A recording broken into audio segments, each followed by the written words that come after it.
dari kelompok 6 paralel 1. Kenalin, nama aku Sofia Nurul Zahra. Aku Lulu Naura Ayu nih. Valina Zivianto, Rangga Sasika, Ari. Kita di sini bakal ngidentifikasi organ reproduksi dari ikan lele, ikan nila, dan ikan mas. Halo Kak Yudit. Hai. Reproduksi merupakan kemampuan makhluk hidup untuk menghasilkan turunan baru. Tujuan reproduksi ini untuk mempertahankan kelangsungan hidup spesies dan juga menjaga keseimbangan lingkungan. Sebelum menggunting lele, kita mematikan lele di bagian ubun-ubun yang rawan dan juga lalu menusukkannya. Lalu kami menggunting bagian bawah perut lele secara perlahan agar tidak merusak bagian dalam lele.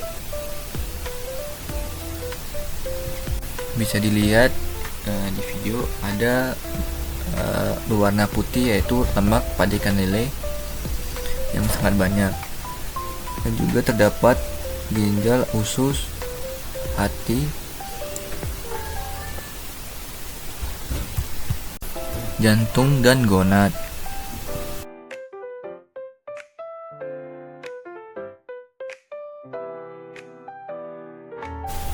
Perbedaan seksual pada ikan terbagi menjadi dua, yaitu seksual primer dan seksual sekunder. Seksual primer yaitu bisa dilihat dengan testis pada jantan dan juga ovarium pada betina. Sedangkan untuk yang seksual sekunder bisa dilihat pada bagian tubuh ikan atau morfologi ikan. Nah, untuk yang jantan itu agak ramping dan betina sedikit membesar. Di sini kami membedah dengan menggunakan alat bedah secara perlahan, dibantu dengan aspak, yaitu dengan Kak Yudit mengambil gonad di dalam tubuh ikan secara perlahan.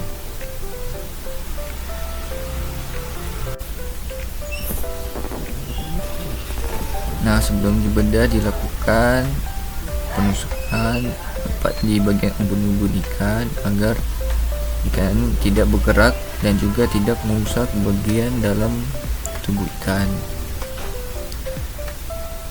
dan juga gampang diamatin.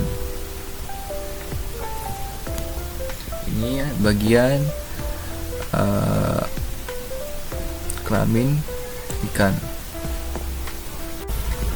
Ikan tersebut berkelamin jantan. Terdapat sedikit tonjolan di bagian kelaminnya. Kami membedah ikan di dekat bagian sirip sampai melengkung sampai dekat dengan anus. Selanjutnya kami mendapati ikan mas dengan kelamin betina. Tunggu aku mau matakannya. Nah, ini merupakan bagian dalam ikan seperti gonad,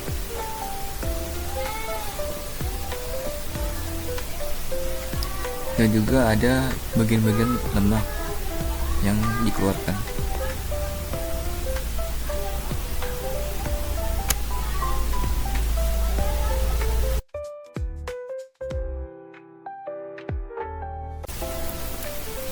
Nah, ini merupakan gonad yang berhasil kami keluarkan. Memiliki perbedaan pada gonad. Yang satu sedikit hijau dan satunya sedikit kuning. Bang. Lihat ikannya, Bang. Bang, review dong. Review mana ikannya? Hai guys. Say hello dong. Ini adalah after. Ikannya udah diambil sama Rifat. Ini adalah after kita ngebedah. Ayo para kor. Nah guys, jadi itu adalah proses identifikasi dari organ reproduksi ikan lele, ikan mas, dan ikan nila. Sekian dari kelompok 6. Bye-bye.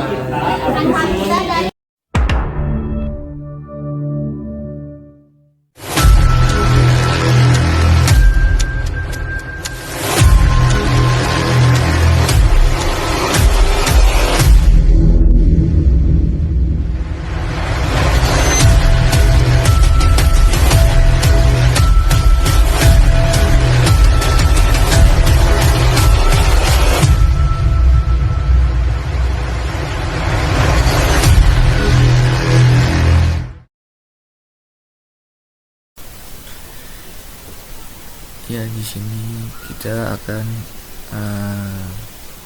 praktikum tentang ciri seksual primer, sekunder, dan anatomi organ reproduksi vertebrata. Nah, di sini kita mengambil lobster.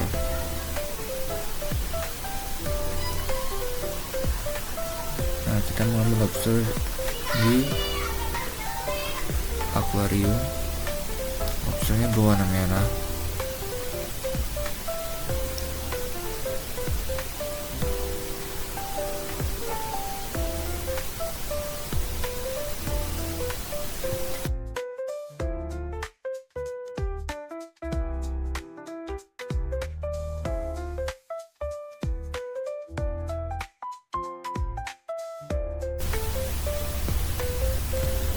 Nah, di sini kita mengambil 2 lobster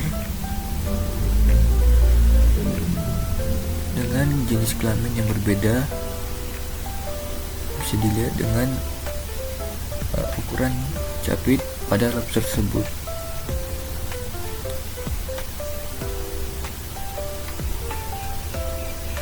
Dan juga kami mengambil kerang hijau untuk diamatin, yang nantinya kita buka isinya dan melihat bagian dalam.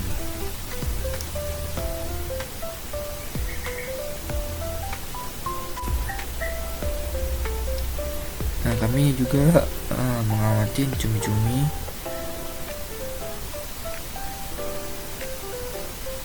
Nah, di sini cumi-cuminya sudah mati ya teman-teman. Bisa dilihat.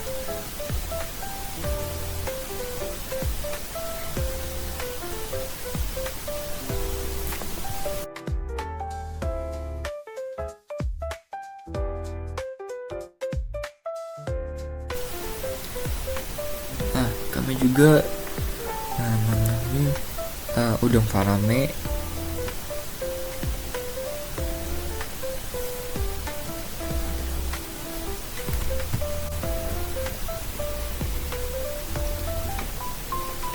Bisa dilihat teman-teman di sini perbedaannya, yaitu dari ukuran dari udang faname tersebut.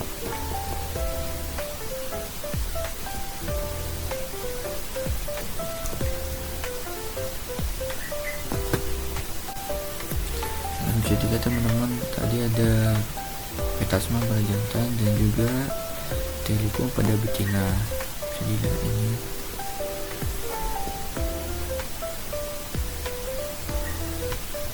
Nah, selanjutnya itu kami mengidentifikasi kepiting.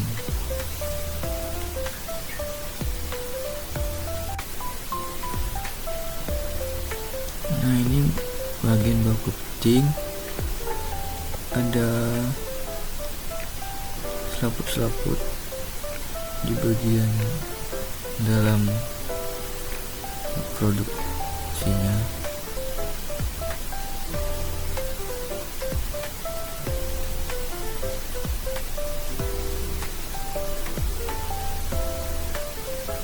Nah, ini kami sedang mengukir.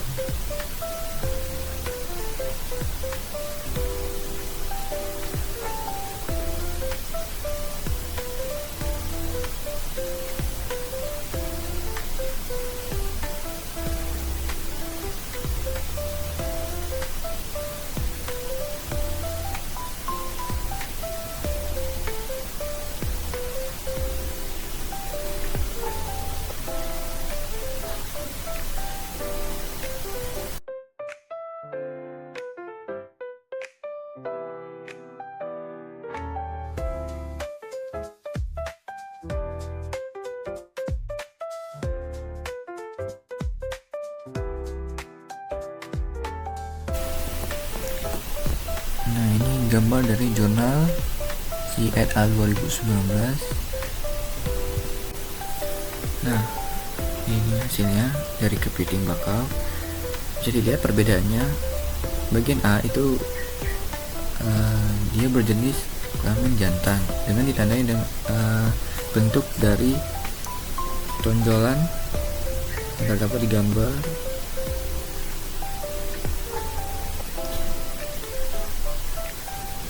Dan juga bagian B itu betina karena tonjolannya itu melebar.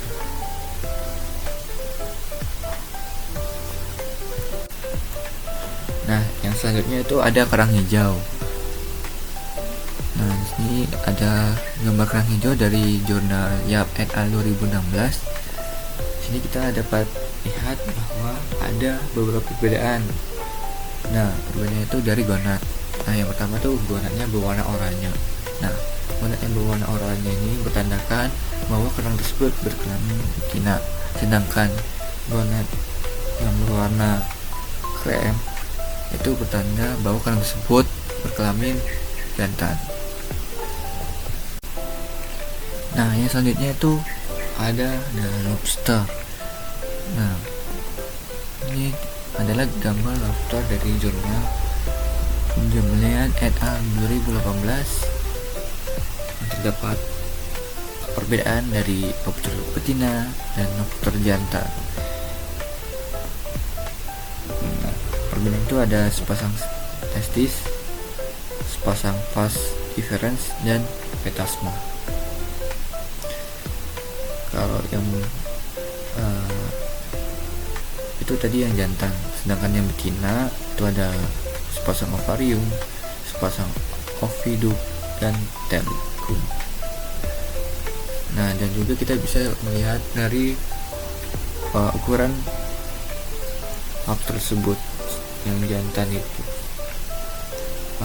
ukuran lebih kecil, sedangkan yang betina itu berukuran lebih besar.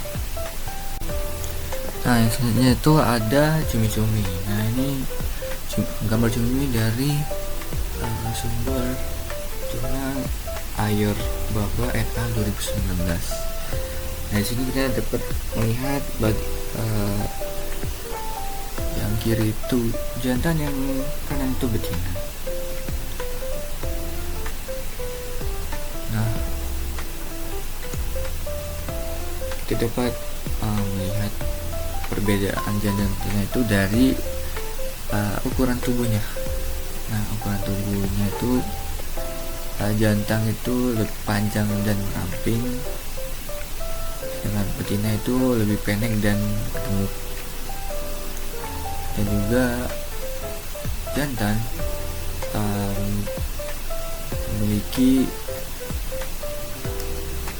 transfer sperma ke betina, sedangkan betina itu memiliki gonad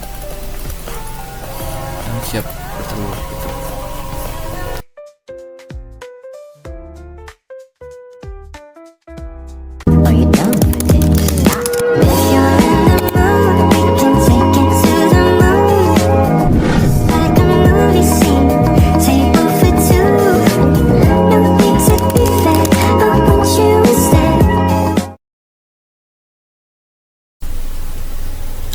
Nah, di minggu yang keempat ini kita akan mempelajari tentang perkembangan gonad dan gambaran histologis atau saluran organ reproduksi ikan.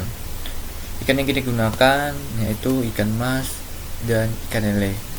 Nah, pada video kali ini kita diberi 6 pos. Pos 1, pos 2, pos 3, pos 4, pos 5, dan pos 6. Nah, kelompok kami memulai di pos 3. Nah, 6 pos tersebut memiliki 2 ikan, 1 udang. Nah, saat ikan mas, ikan lele, dan udang. Nah, sini pos 3 kita mengamati ikan mas. Nah, bisa dilihat di sini kita mendapatkan ikan mas jantan dengan TGG 3.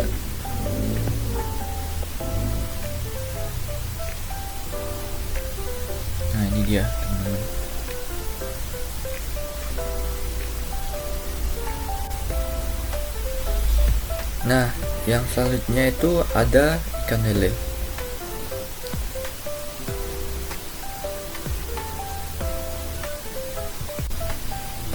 Berjenis kelamin betina dengan TKG 4. Bisa dilihat ada butiran-butiran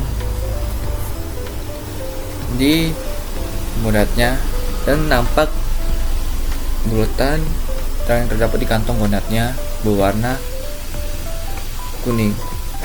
Bisa dilihat ya teman-teman. Nah, di ini pos 4. Nah, di pos 4 kami mendapatkan ikan lele dengan TKG 2 yang berjenis kelamin jantan. Nah, yang selanjutnya kami mendapatkan ikan emas dengan TKG 3 betina. Nah, selanjutnya itu ada pos 5. Pos 5 ini kita mendapatkan udang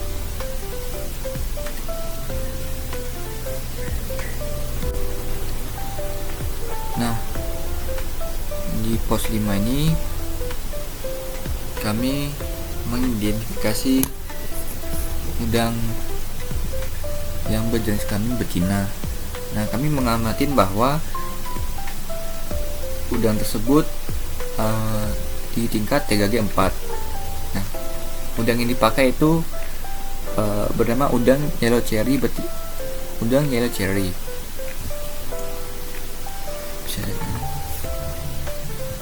Selanjutnya itu ada pos 6. Nah, di pos 6 kami mencoba untuk kateter ikan lele.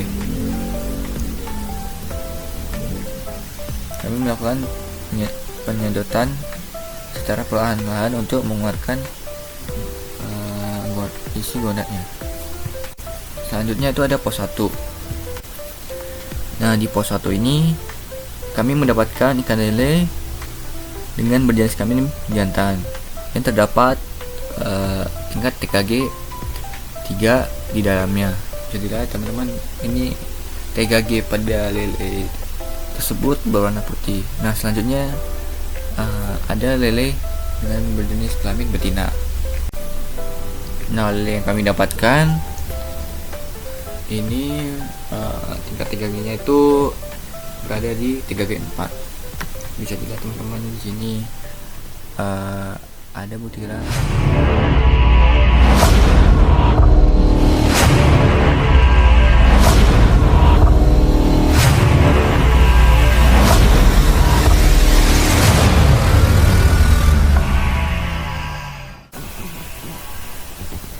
Nah, pada minggu kelima kali ini kita akan membahas tentang GSI, HSI, dan USG. Nah, sebelum membedah kita mematikan ikannya terlebih dahulu.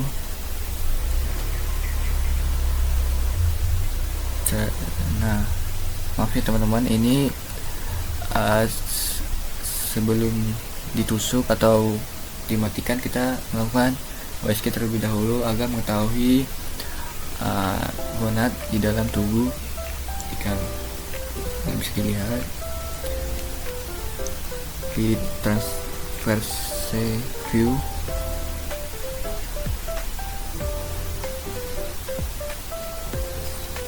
Nah, ini alatnya teman-teman, alat USG nya dan juga tombol-tombolnya untuk mengatur jalannya percobaan. Nah, di sini kita mengecek. Nah, ketika mengecek tidak boleh adanya air di sekitaran perut ikan agar tidak merusak alat. Nah, ini tombol-tombolnya teman-teman.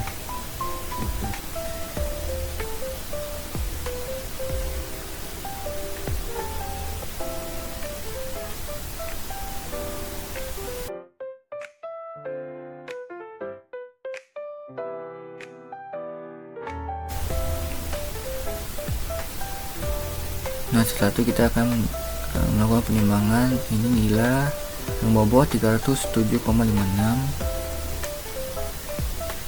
dan berjenis kelamin betina. Dan selanjutnya itu ada lele dengan berat bobot 188,61 gram, berjenis kelamin betina.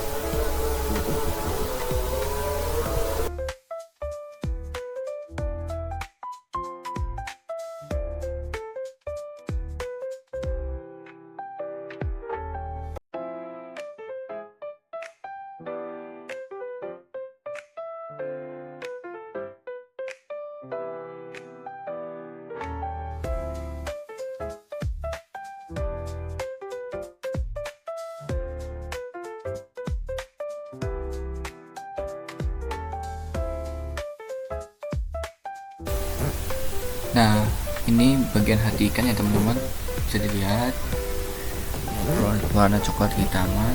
Nah, tujuan kita mengambil hati ikan ini untuk ditimbang dan juga nanti dihitung untuk mendapatkan HSI.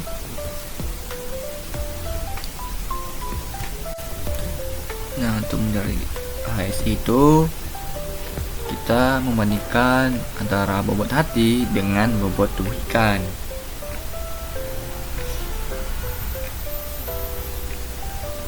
Begitu ya teman-teman. Nah, apa tuh HSI bang? Nah, HSI itu adalah Hepatosmotic Index.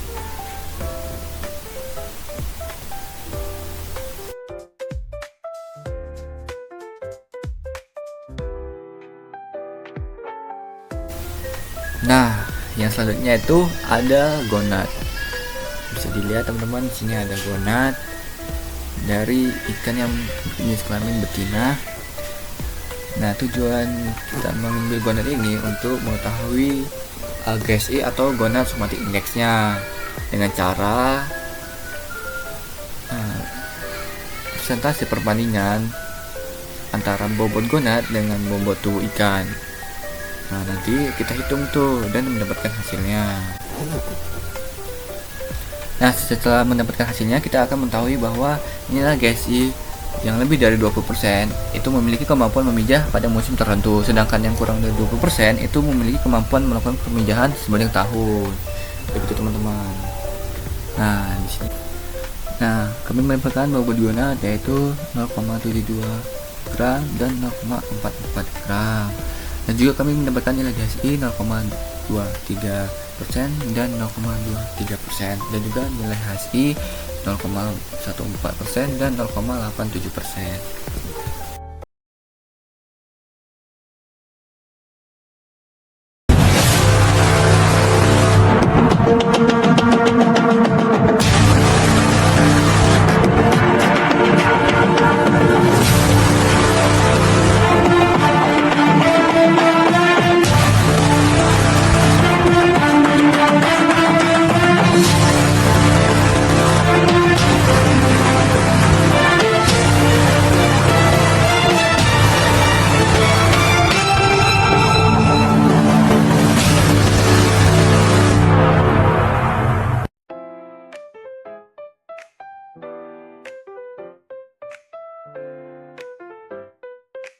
Nah, yang pertama kami mengkateter dan juga meng-USG ikan bertujuan untuk mengetahui letak gonad di dalam tubuh ikan dan juga mempermudah pekerjaan.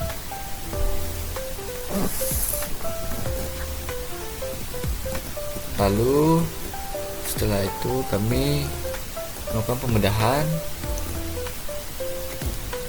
di dekat sirip melengkung menuju bagian bawah ikan. Nah, ini kami mendapatkan gonad di dalam tubuh ikan. Bisa dilihat teman-teman, sini ada butiran-butiran atau bulatan menumpuk di dalam gonad ikan.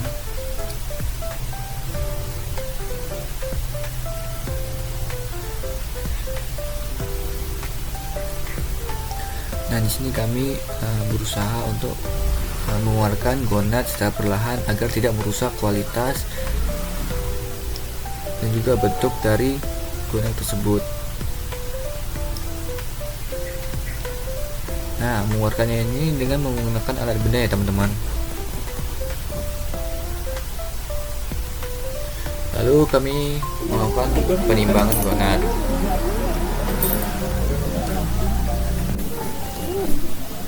Nah, ini bentuk gonad yang masih utuh ya teman-teman, bisa dilihat.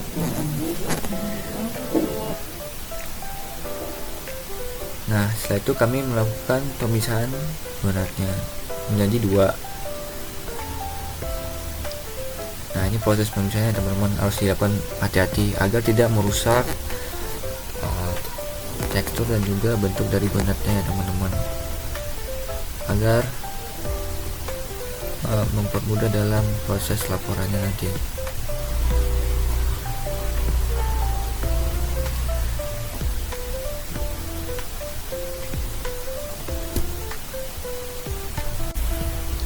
Nah, ini proses sesudah menjadi 2 si gorengnya ini.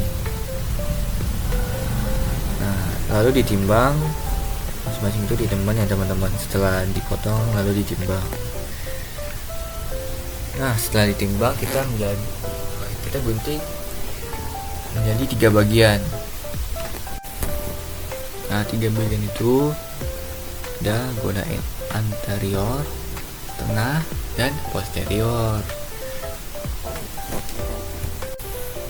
Nah, lalu dimasukkan ke dalam tube ya teman-teman.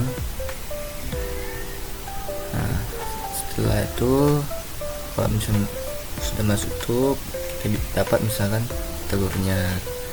Nah, setelah itu diambil menggunakan pipet dan dikeluarkan secara perlahan.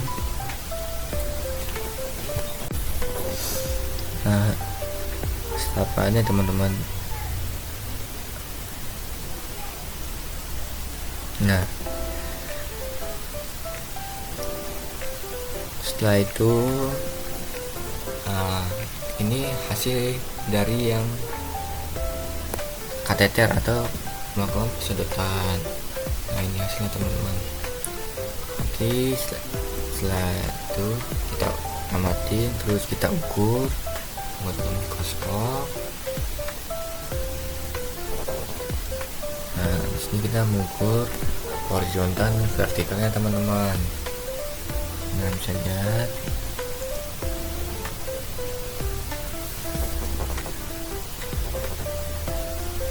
Nah, bisa lihat ya teman-teman, horizontal dan vertikalnya ini, diameternya. Benar tidak tahu. Nah, setelah itu kita melakukan uji yang kita potong tadi ya teman-teman.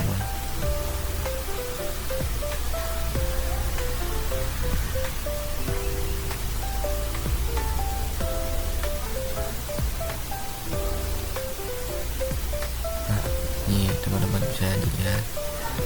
Nah, kalau misalnya kebanyakan lakukan itu, kita bisa mentetek menggunakan tisu. Nah, ini adalah hasil dari pengukuran setelah dilakukan proses tersebut. Nah, depannya ini dibariskan 10 telur di hasil masing-masing tube. Nah, ini adalah salah satu telur yang sempurna, atau bisa dibilang bulat sempurna ya teman-teman.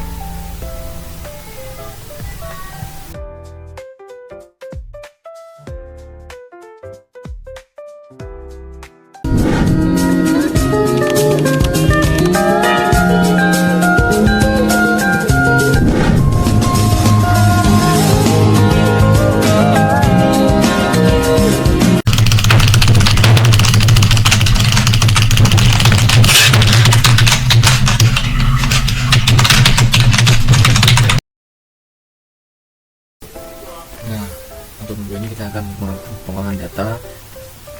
Pertama, kita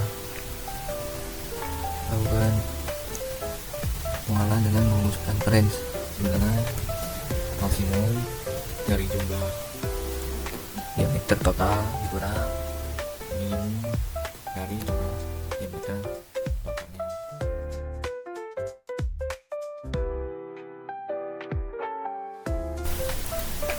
Nah, di kelas ini kita mengelompokkan yang bertujuan untuk mengumpulkan data mentah dalam interval yang lebih mudah dikelola. Nah, bisa dilihat teman-teman di sini.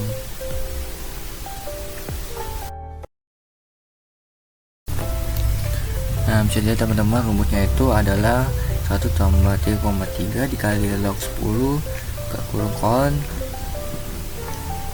terus tambahkan dikali jumlah diameter totalnya.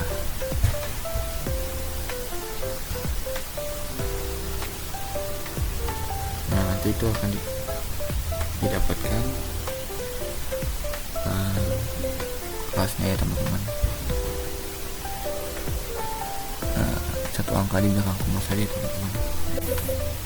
Nah, setelah itu ada interval itu pembagian antara range per kelas ya teman-teman. Nanti akan didapatkan hasilnya ini.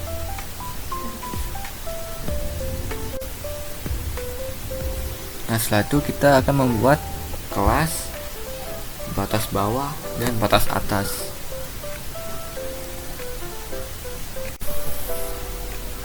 Nah, bisa dilihat teman-teman di sini sedang membuat kelas batas atas dan batas bawahnya.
Nah, mencari batas atasnya itu dengan menambahkan batas atas sebelumnya ditambah dengan jumlah interval itu teman-teman.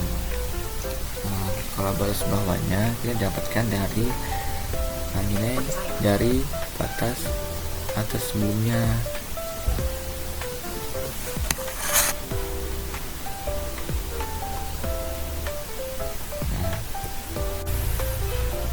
Nah, setelah itu kita akan membuat data baru lagi teman-teman.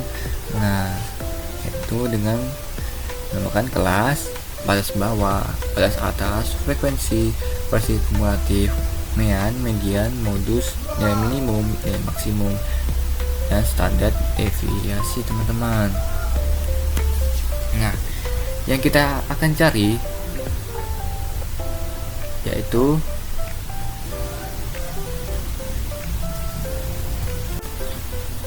yang akan kita cari itu ada frekuensi kumulatif, median, modus, nilai minimum, nilai maksimum, dan standar deviasi. Dan di sini kita menyusun atau memindahkan data batas atas dan batas bawah yang kita olah tadi teman-teman, atau yang udah kita cari. Kita mengcopy terus menempel dengan paste khusus ya teman-teman. Dan juga perlu diperhatikan 2 angka di belakang koma ya teman-teman.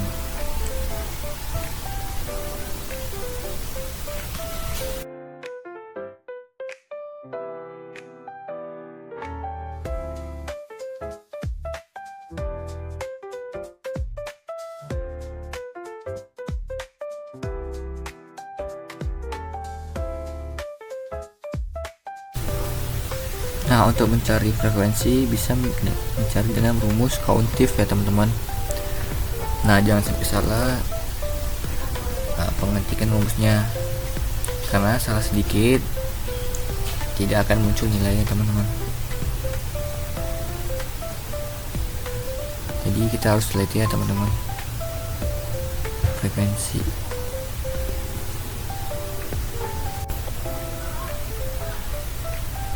Nah, frekuensi ini berfungsi sebagai menganalisis dan interpretasi data ya teman-teman. Dan juga frekuensi ini dapat memahami distribusi data dan juga mengindeksi pola. Jadi ya teman-teman prosesnya.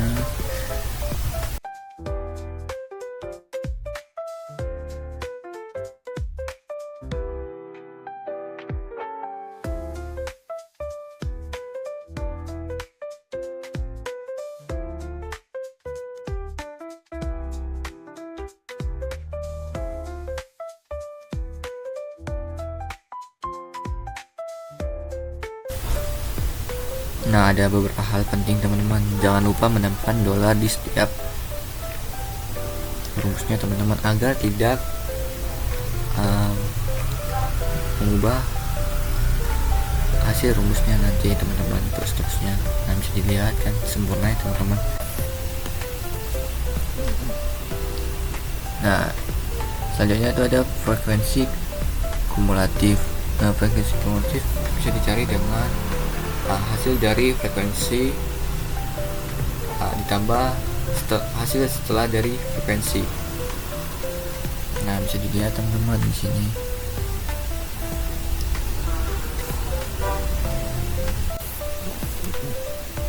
Nah, setelah itu kita akan membuat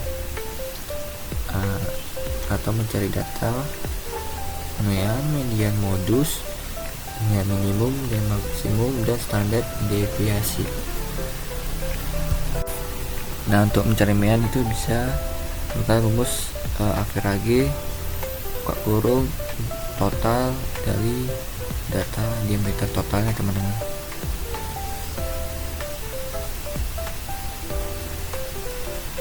Selanjutnya itu ada median. Nah, median ini dapat dicari dengan rumus median buka kurung jumlah dari data diameter totalnya.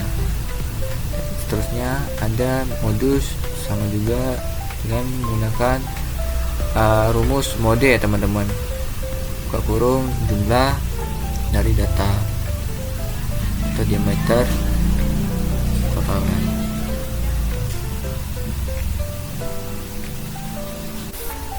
Nah, selanjutnya kita akan mencari nilai minimum. Dan cari nilai minimum itu gampang sekali teman-teman. Sebenarnya min buka kurung data dari nilai total diameternya teman-teman, itu kurung. Nah, seperti ini ya teman-teman. Nah, kita tarik datanya.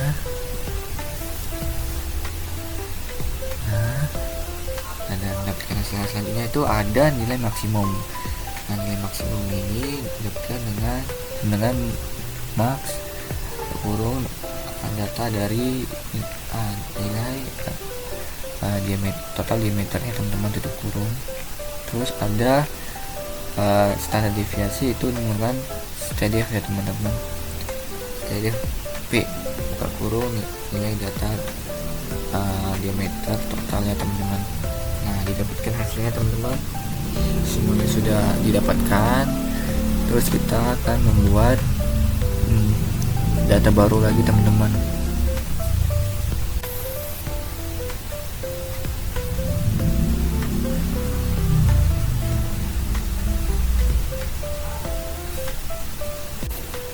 Nah, selanjutnya kita akan membuat data baru dengan mencari rentang atau persnya teman-teman.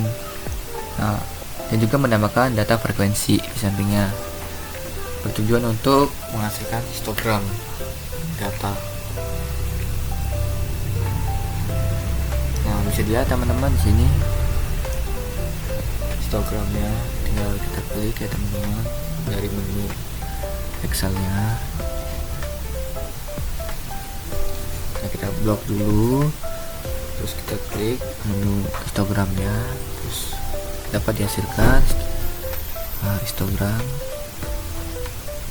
dengan tingkatan tertentu ya teman-teman. Oke, segitu saja teman-teman dari saya. Terima kasih.